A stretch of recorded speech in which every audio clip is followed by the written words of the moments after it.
Hello, my name is Tom Khabaza and I'm from the Institute of Data Miners. Welcome to Data Mining, a fundamental business process for the 21st century. This is the second of two lectures and covers the topics of how data mining is performed and how it integrates with a business in order to deliver value. To place this lecture in context, it's part of a course on managing information with technology. Data mining is a technology and a process which turns data and information into value. This lecture makes few assumptions about your existing knowledge, requiring only general background knowledge of business and data, but also assumes that you've taken the first lecture of this series, and therefore have a general familiarity with what data mining is and the kinds of results that it can achieve. The goal of this lecture is for you to understand the data mining process and how it is performed, and to understand how data mining can be integrated with a business process in order to deliver value. The goal is not to make you an expert data miner. Rather, as a manager, it will be important for you to understand what data miners do and how it pertains to your business. Why is it important for a manager to know how data mining is performed? The first thing to understand is that data mining is rapidly developing into a core business process. Like accountancy, or customer contact, or record keeping, the process of data mining touches many aspects of an organization's function. Because of its nature, data mining also makes intensive use of business knowledge. That is the knowledge of how these functions are performed. Thus, any business manager may encounter a need for data mining or be involved in enabling data mining to take place. You need to know about data mining not because you will be a data miner, but because you will find yourselves working with data miners to enable them to deliver value to your business.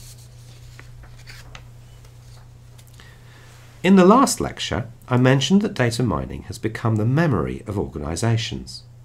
In the modern organization, data is a mission-critical asset and is used by every business process.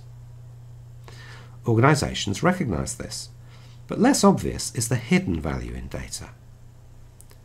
Much of the key information to enable both strategic and operational decision-making is implicit rather than explicit in the data, and an analytical process is needed to retrieve it.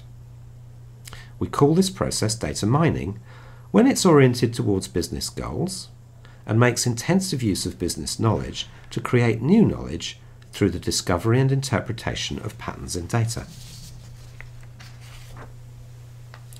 New business knowledge is often extracted from data by a process called predictive modeling. A predictive model is a general form of the patterns that have been found in the data and can add information to specific instances based on this generalization. This information might be the indication of a likely outcome, the identification of a customer grouping, the identification of associated products or events, the degree of normality or anomaly, or any of a wide variety of types of information.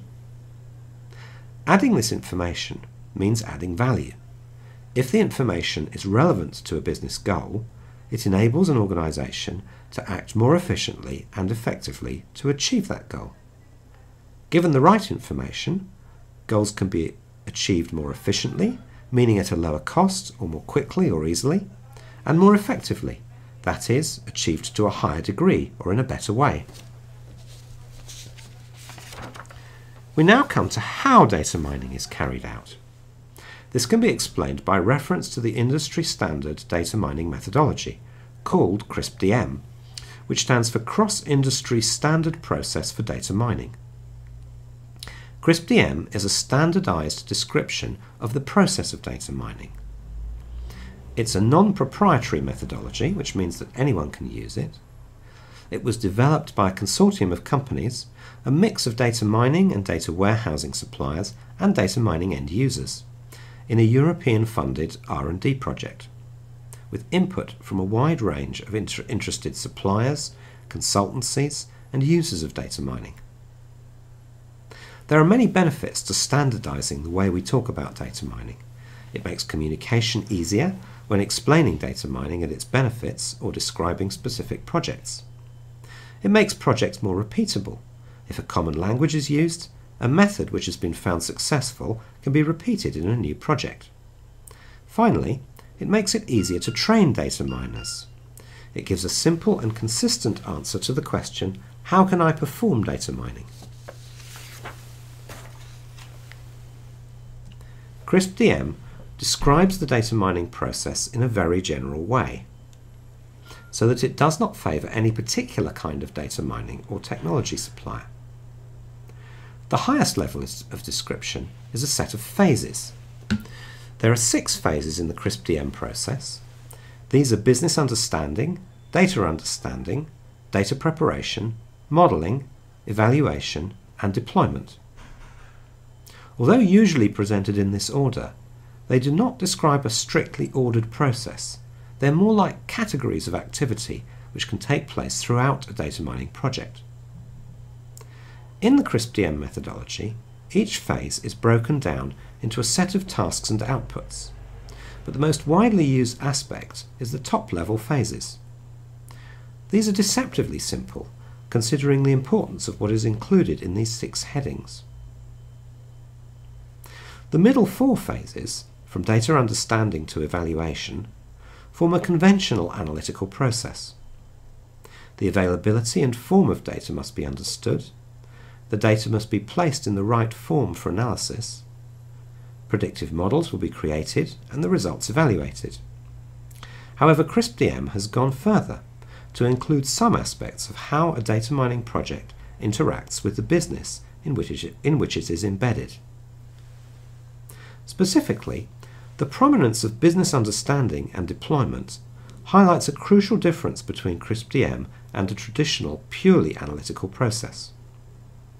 First, the importance of business understanding highlights that every data mining project arises from a business goal, and also that business knowledge is a central and constantly used resource. Remember that business understanding is not a discrete unit of activity that's completed before the rest of the project starts. Rather, it's a category of activity which continues throughout the project, although the project cannot start without at least some of it. The second critical point is the inclusion of a deployment phase, explicit recognition that a process is needed to turn analytical results into value. Again, its position in the list of phases does not indicate that it takes place only there at the end of a project. In fact, deployment planning should begin very early in the project. Finally, we should focus on the circular nature of the CRISP-DM diagram, which emphasizes that a data mining project does not follow a conventional linear structure of the sort that's used, for example, in software development or engineering. Rather, it's an iterative process where knowledge is continually enhanced on an ongoing basis. I've talked in general terms about the benefits of a standard data mining methodology. Now I'd like to look specifically at how different types of organizations make use of CRISP-DM. The first, perhaps the most important category, is that of data mining end users, those who benefit directly from data mining. And perhaps the most important benefit to them is that CRISP-DM helps them understand what the benefits of data mining will be and how to obtain these benefits. CRISP-DM helps end-user organizations get started with data mining because it answers the question, how can I do data mining? And this helps them structure their data mining activities, understand the resources they'll need, understand the processes and likely timescales, and understand what kind of results will be produced and how they can be turned into value for the organization. The second category is data mining suppliers, and these come in several subtypes. Suppliers of data mining software use CRISP-DM to help them structure the support for the data mining process that's offered by their software. This includes the creation of templates or industry-specific or application-specific data mining solutions, where CRISP-DM is also used as a framework. CRISP-DM can also be used as a framework or structure for communication about data mining. This is particularly needed when communicating with a customer base where data mining is little known and poorly understood. Finally, data mining software suppliers use CRISP-DM in their end-user training, partly as a way of teaching data mining and partly to structure training material about their own products. Solutions providers who use data mining in their offerings also use CRISP-DM, again to help structure communication with customers and potential customers. They also use it to help structure and plan projects.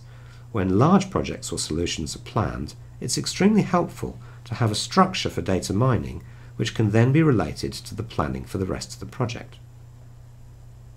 Finally, CRISP-DM is used by consultants in all of the above ways. Structuring both projects and communication is crucial for the data mining consultant because these components form the whole of their product. So we can see that CRISP-DM is used extensively throughout the data mining industry and in fact could be said to be one of its foundations. I'd like to return to the contrast I made earlier between the conventional linear model and the true iterative nature of data mining. This contrast is made explicit on this slide. On the left, we have the conventional view. We start with data, use it to create a model, and this model drives our subsequent actions. This diagram can also be read as a view of deployment.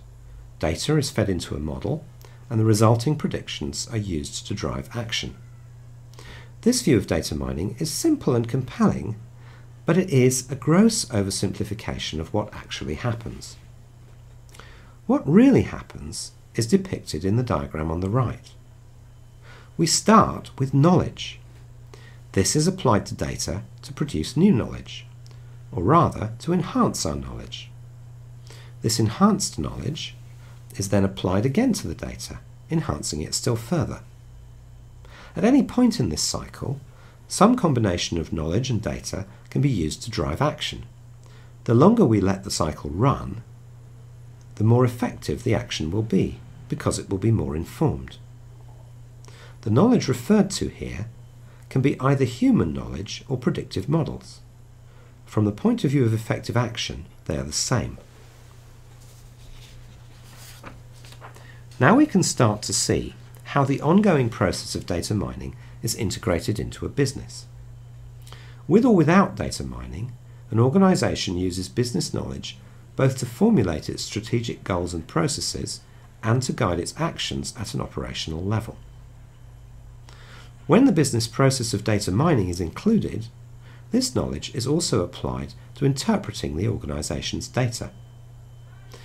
The consequence of this particular use of business knowledge is that knowledge is enhanced, either with new human knowledge or insight, or with predictive models. This new knowledge, whether human knowledge or in the form of models, can then be used by the business in the usual way, or in further data mining. Near the beginning of the first lecture, I mentioned that the new knowledge created by data mining can be in either natural or artificial form.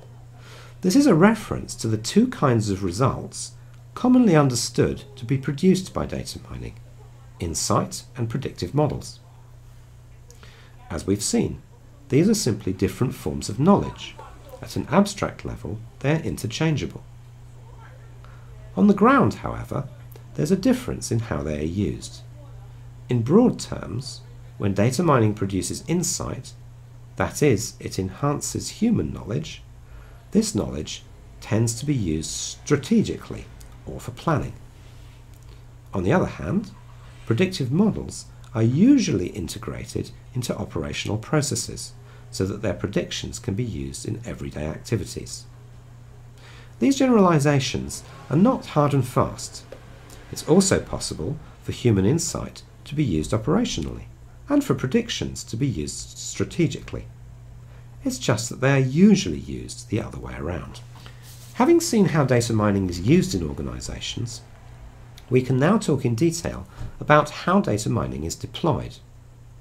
The deployment of data mining into an organization falls into two categories: the deployment of data mining as a business process and the deployment of data mining results to deliver value. As a business process, data mining works like any other initiative in an organization. Before it's used, a business case should be constructed and critiqued. It must be fully understood how data mining will contribute to the organization's goals, and the expected return on investment should be analysed. Also, like other business activities, the success of data mining rests on buy-in from key players in the organization. Data mining is especially dependent on the availability of business knowledge, without which it cannot start, cannot progress, and cannot deliver results. This knowledge will be required from both strategic and operational levels in the business. For example, the goals are often understood best by management, but operational details are often known only on the ground, and both kinds of knowledge are required. Furthermore, even if good results can be produced, they will not be used unless the relevant management and operational units are committed from the start. We should also consider the relation between data mining and business change. New strategic information can certainly drive business change, but there is also the requirement, whatever the results of data mining, that the business accept information of an analytical kind. This may require a change of mindset, which can be just as challenging as new methods or reorganization. We've already discussed the deployment of data mining results. New insight is usually used strategically and to assist with goal formulation. Predictive models are usually embedded into operational systems or processes in order to drive day-to-day activity. It's worth pointing out that the same results may be used in both ways at the same time. A model that is read for insight may also be embedded to make operational predictions.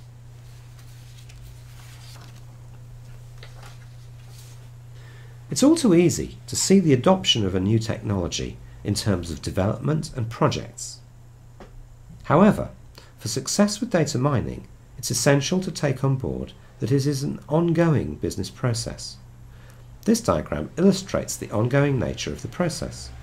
Strategy drives analysis, whose results are deployed, with consequential impact on strategy. This ongoing iterative business process is, as much as anything else, the reason why achieving full value from data mining can require organizations to change. We should also always bear in mind the positive side of the equation. Data mining also enables organizations to change. In the past, business success rested on individual knowledge and experience. But these days, businesses experience the world through processes, not through individuals. Data is the memory of these processes, and thus also the memory of the organization. If data is the memory, data mining is the process of learning. That's why organizations without data mining feel overburdened with useless data. They have a capacious memory, but no way to turn it into knowledge, no way to learn. That's also why organizations that embrace data mining become the leaders in their industry. To finish up, let's draw back and look at the wider context. It's commonplace to say that we now live in an information age, an information economy.